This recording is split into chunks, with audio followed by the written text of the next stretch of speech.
High case, இன்னைக்கு நம்ம இந்த வீடியோவில் எதை பற்றி பார்க்க போகிறோம்னா ஐடன்ஸ் கிளியர் சீசன் 1 எபிசோட் 8 பற்றி தான் பார்க்க போகிறோம். இதோட ப்ரீவியஸ் எபிசோட் பார்க்காம இருந்தீங்கன்னா நம்ம சேனலோட பிளேலிஸ்ட்டில் இருக்குது, மறக்காம போய் செக் பண்ணிருந்தாங்க. அப்போ தான் உங்களுக்கு இந்த ஸ்டோரி வந்து புரியும். அப்படியே பார்த்துக்கிட்டு இருக்க எல்லாரும் மறக்காம இந்த வீடியோக்கு ஒரு லைக்கை போட்டு பாருங்க. போன எபிசோடில் சிஸ்டம் பார்த்தீங்கன்னா ஹீரோக்கு ஒரு மிஷனை கொடுத்துருக்கோம். அது என்ன மிஷன் பார்த்தீங்கன்னா கோஸ்ட் கிங் செக்டர் அட்டாக் பண்ணுறது தான். ஹீரோ ஃபஸ்ட்டு முடியாதுன்னு சொல்லுவார். இருந்தாலும் பார்த்தீங்கன்னா பனிஷ்மெண்ட் ரொம்ப பயங்கரமாக அது கொடுக்குமா. அதனால் ஹீரோ பார்த்தீங்கன்னா நம்ம கூட்டிகிட்டு கோஸ்ட் கிங் செக்டருக்கு போயிடுறவங்க எல்லாரும் அந்த இடத்துல பயங்கரமாக சண்டை போட்டுக்கிட்டு இருப்பாங்க. அதோட தான் போன எபிசோட் வந்து முடிஞ்சிச்சு.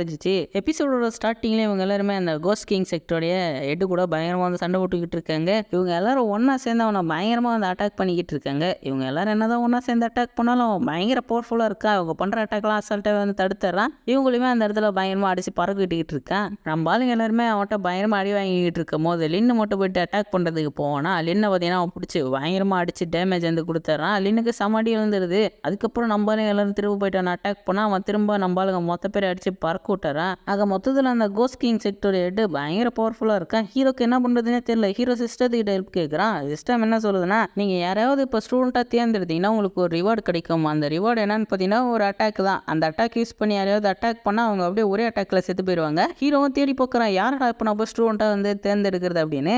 அப்போ ஹீரோட கையில் அந்த குட்டி பொண்ணு தான் இருப்பா. ஹீரோ குட்டி பொண்ணை எழுப்புறான். எழுப்பி என்ன கேட்பானா, நான் வந்து உன்னோட டீச்சராக இருக்கட்டும் அப்படின்னு கேட்பானா. வேணாம் சொல்லிடுவா.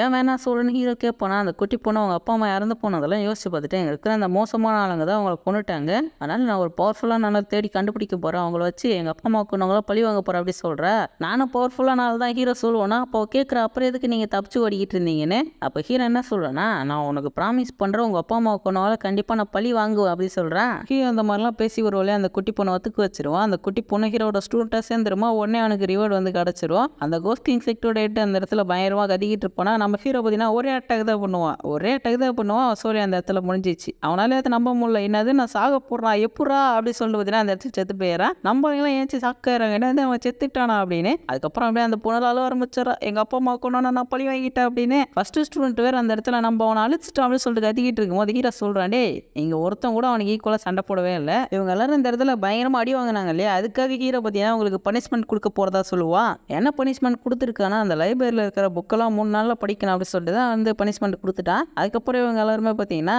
அந்த குட்டி பொண்ணு யார் சொல்லிட்டு கேட்குறாங்க. ஹீரோ இப்போ தான் அந்த குட்டி பொண்ணை இன்ட்ரடியூஸ் பண்ணி வைக்கிறா. இவன் நம்மளோட அடுத்த ஸ்டூடெண்ட்டுன்னு. குட்டி பொண்ணெல்லாம் இவர் ஸ்டூடெண்ட்டாக தேர்ந்தெடுத்திருக்காரு அப்படி சொல்லி எல்லாம் பார்த்துக்கிட்டு இருக்காங்க. அப்படியே கோஸ்ட் கிங் செக்டோடைய ஒரு சில எல்டர்ஸை காட்டுறாங்க. செக்ல யாருமே அவரோட இல்லைன்னு தெரிஞ்ச உடனே யார் இதை பண்ணதுன்னு விசாரிக்கணும்னு ஒருத்தர் சொல்லுவானா. அங்கேருந்து ஒருத்தர் சொல்கிறான், இதுக்கப்புறம் யார் பண்ணதெல்லாம் விசாரிக்க தேவையில்ல, எல்லாருமே நம்ம கொள்ளலாம் அப்படின்னு. நம்ம எல்லாருமே அந்த போர்டில் திரும்ப போய்கிட்டு இருப்பாங்களா. அப்போ அவங்க சொல்கிறாங்க, நம்மளுக்கு நிறைய வந்து ஸ்பிரிச்சுவல் ஸ்டோன்ஸ் அது இதுன்னு கிடச்சிருக்கு. ஏன்னா அந்த செக்கில் இருந்த எல்லாத்தையும் இவங்க எடுத்துகிட்டு வந்திருக்காங்க. ஸ்டோரேஜிங்கே ஃபுல்லாக ஓரளவுக்கு கிடச்சிருக்கு. ஹீரோ சந்தோஷத்தில் இருக்கா, நான் வந்து பணக்காரனா மாறிட்டேன் அப்படின்னு. அப்போ சிஸ்டம் என்ன சொல்லுதுன்னா, உங்கள் ஸ்டோரேஜ் ரிங்கில் அதிகமான ஸ்பிரிச்சுவல் ஸ்டோன்ஸ் இருக்குது அப்படின்னு சொல்லிட்டு அந்த ஸ்டோன்ஸ் எல்லாத்தையும் பார்த்தீங்கன்னா ஸ்பிரிச்சுவல் எனர்ஜியாக மாற்றிடுது. நம்ம ஹீரோ அங்கே கதறிக்கிட்டு இருப்பானா. அங்கேருந்து நம்ம ஸ்டூடெண்ட்ஸ் எல்லாரும் மாஸ்டர் பற்றியா ஸ்பிரிச்சுவல் எனர்ஜியாக மாற்றிட்டாரு அப்படிலாம் வந்து சொல்லிக்கிட்டு இருக்காங்க. ஹீரோ அந்த இடத்துல பயங்கரமாக கதறிக்கிட்டு இருப்பா. இருந்தாலும் அதை வெளியே தான் வந்து காட்டிக்க மாட்டான். அந்த புக்கில் எதுவுமே ஹீரோக்கு புரியாது இல்லையா. அந்த புக்கை எடுத்துகிட்டு போய் விற்று காசாச்சு பார்க்கலான்னு ஹீரோ ட்ரை பண்ணுவோன்னா அந்த சிஸ்டம் சொல்லுது, நீங்கள் புக்கை எடுத்துகிட்டு போய் விற்கலாம் முடியாது அப்படின்னு. ஹீரோ கடுப்பு போயிட்டாங்க, வந்து கிளம்பிடுறான். அந்த குட்டி பொண்ணை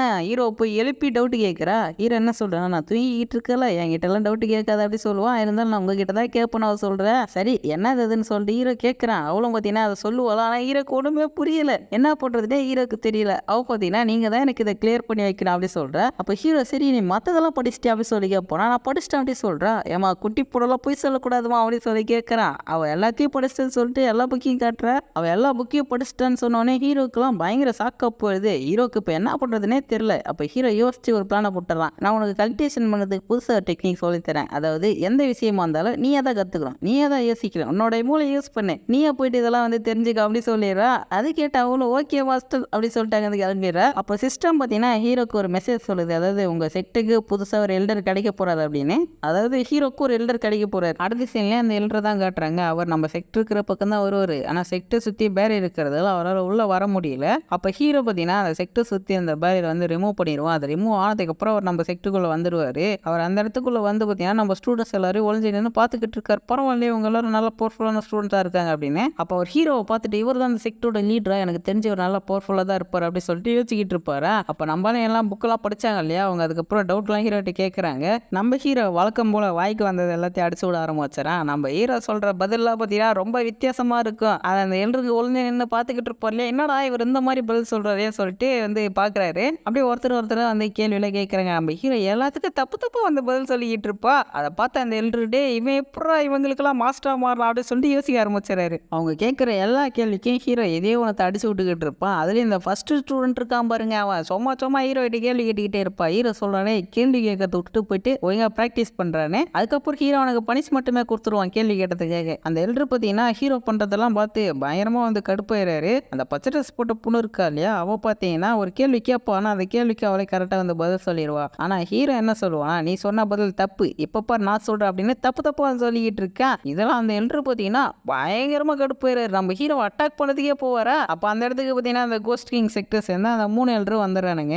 நம்ம ஹீரோவும் கேட்குறான் யாரா நீங்கன்னு. அவனும் சொல்றாங்க கோஸ்ட் கிங் செக்டரோட எல்டர்ஸ்னு. அவங்க அட்டாக் பண்ணதுக்கு ஹீரோ சிஸ்டம் கிட்ட ஹெல்ப் கேட்பானா, சிஸ்டம் முடியாது அப்படி சொல்லிடும். அப்போ அந்த ஃபர்ஸ்ட் ஸ்டூடெண்ட் என்ன சொல்றானே, எங்களோட பவரை பற்றி உங்களுக்கு தெரியுமா, நிறைய வேலை பவர்ஃபுல்லாக தெரியுமா அப்படின்னு சொல்லி பேசிக்கிட்டு இருப்பானா. அப்போ ஹீரோ யோசிக்கிறான், இவன் ஒருத்தன் தானே எனக்கு கரெக்டான ஸ்டூடெண்ட்டாக இருக்கான் அப்படின்னு. வாங்கடா நம்ம சண்டை போட்டு பார்த்துக்கலாம் அப்படிலாம் சொல்லிட்டு இவன் கூப்பிடுவான். அதுக்கப்புறம் என்ன சொல்றான், டே நீங்கள் அந்த பக்கம் சுற்றிட்டு வாங்க, ஏன்னா அந்த குளத்தில் ஒரு ஃபார்மேஷன் இருக்குது, உள்ளே போய் சிக்கிறீங்கன்னா செத்து போயிடுவீங்க அப்படி சொல்கிறா.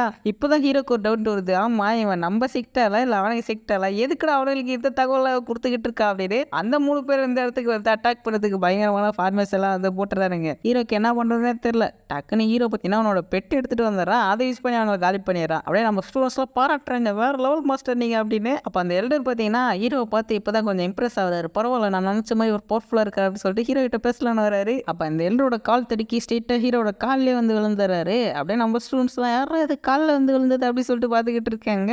இவர் தான் அந்த எல்டர் ஹீரோ கண்டுபிடிச்சாரா, உங்களை நான் என்னோட செட்டில் சேர்த்துக்கிறேன்னு ஹீரோ சொல்லுவானா. அப்போ அந்த எல்டர் மனசுக்குள்ள என்ன நினைக்கிறாருன்னா, கண்டிப்பாக இவர் நம்மளை வந்து அவரோட ஸ்டூடெண்ட்டாக தான் சேர்த்துக்க போறாரு போல அப்படின்னு சொல்லிட்டு வந்து நினச்சிக்கிட்டு இருக்காரு. ஆனால் ஹீரோ டக்குனு உங்களை நான் வந்து இந்த செக்டரோட எல்டரை வந்து அப்பாயிண்ட் பண்ணுறேன் அப்படின்னு சொல்கிறேன். அதை கிட்டே அவருக்கு சக்கா போயிடுது, நம்ம ஆளுங்களுக்கு சக்கா போயிடுது. ஹீரோ சிஸ்டம் சொன்ன மாதிரி அந்த எல்டரை வந்து சூஸ் பண்ணிட்டான். அந்த சிஸ்டம் பார்த்தீங்கன்னா ரிவார்டு ஹீரோ கிட்ட கொடுத்துருது. அந்த எல்டருக்கு பார்த்தீங்கன்னா உடம்புல ஒரு பிரச்சனை இருக்கு. என்னன்னு பார்த்தீங்கன்னா அவர் இன்னும் கொஞ்ச நாள் வந்து இறந்து போயிடுவாரு. அந்த பிரச்சனையை இப்போ பார்த்தீங்கன்னா ஹீரோ வந்து சரி பண்ணிடுவான். அவர் மேலே கை வைப்போனா உடனே பார்த்தீங்கன்னா அவருக்கு அது சரியா போயிடுது. உடனே ஒரு பயங்கரமாக சந்தோஷம் ஆயிட்டு, இதுக்கப்புறம் இந்த செக்டுக்கு தான் என்னோட வாழ்க்கையை நான் அர்ப்பணிப்பேன், எல்லாருக்கும் நான் பயங்கரமாக வந்து சொல்லி கொடுப்பாப்புல வந்து சொல்லிக்கிட்டு இருக்காரு. இந்த புக்கில் இருக்கிறதெல்லாம் என்னன்னு கொஞ்சம் எக்ஸ்பிளைன் பண்ணுறீங்களான்னு ஹீரோட்ட கேட்பானா. அப்போ அவர் என்ன சொல்றாருன்னா, உங்களுக்கு தெரியாது என்ன இருக்க போகுது, நான் என்ன புதுசாக சொல்லிட போகிறேன், உங்களுக்கு எப்படி எல்லாம் தெரிஞ்சிருக்குமே, நான் எப்படி எக்ஸ்பிளைன் பண்ணுறது அப்படிலாம் சொல்கிறாரு. அப்படியே வானத்தில் இடிலாம் அடிக்குது. அந்த இடத்துல போர்ட்டல் மாதிரி ஏதோ ஓப்பன் ஆகுது. அப்போ கீழே ஒரு நாளைக்கு இருக்கு பசங்க வந்துட்டு இது எந்த இடத்தோட போர்ட்டலாக இருக்குன்னு வந்து பார்த்துக்கிட்டு இருக்கானுங்க. அதுக்கப்புறம் தான் அவங்களுக்கு தெரியுது அது டியானிவான் சீக்ரெட்லேயே போடுதுன்னு. அது பயங்கர ரேரான ஒரு பிளேஸ் ஆமா. அப்படி நம்ம எல்லோரும் பார்த்தீங்கன்னா ஹீரோட்ட கத்திக்கிட்டே வர